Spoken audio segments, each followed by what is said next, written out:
Day 155. The Sacrifice of the Poor Companion. A man had arrived after a long trip. He was so tired that he couldn't go one step further. He was also starving. Suffering, he came towards the Prophet and said, "O Messenger of Allah, for many days now I have been hungry and tired. Isn't there anything that you could give me?"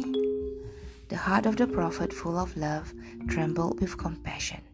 He immediately sent word to his house for food to be given to this man. But since his wives and daughters had just recently distributed everything they had in the house to the other poor people, they said, "We swear to Allah that there is nothing in our house but water." Hearing this news from his home, the Prophet asked of those who were there, "Who among you can take this man as a guest for one night?" One of the Ansar, the supporter from Medina, said he could. He could act as a host for one night, and then he took the man and went to his home. As a matter of fact, this person was also poor, but he had pitied this traveler. The companion wanted him to be comfortable. He also knew how rewarding it was to feed a hungry person. While the guest was settling down in the common area of the house, the host quietly asked his wife, "Is there any food at home?" She just as quietly replied, "There is only enough for the children." He said, "For today, keep the children busy with something else. When they want to eat, take them to bed. And when we sit at the table, you get up and put out the candle. Let the guest think that we are eating together with him, and let him fill his stomach."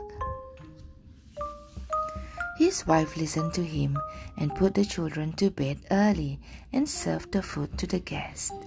And then she got up and put out the candle. There was only moonlight coming through the window. The husband and wife also sat down, but they were only pretending to eat. Because it was so dark, the guests thought they were eating along with him. He filled his stomach, and the host got up as hungry as they had sat down. When it was morning, the guest had had a good rest and awoke with a full stomach. The host went to the Prophet that he loved. The Prophet was looking into his eyes, smiling, as if he knew what had happened that night. He said, "Allah the Most High was pleased with you and your wife for what you did last night for your guest." The man became very, very happy hearing these words spoken by the Prophet.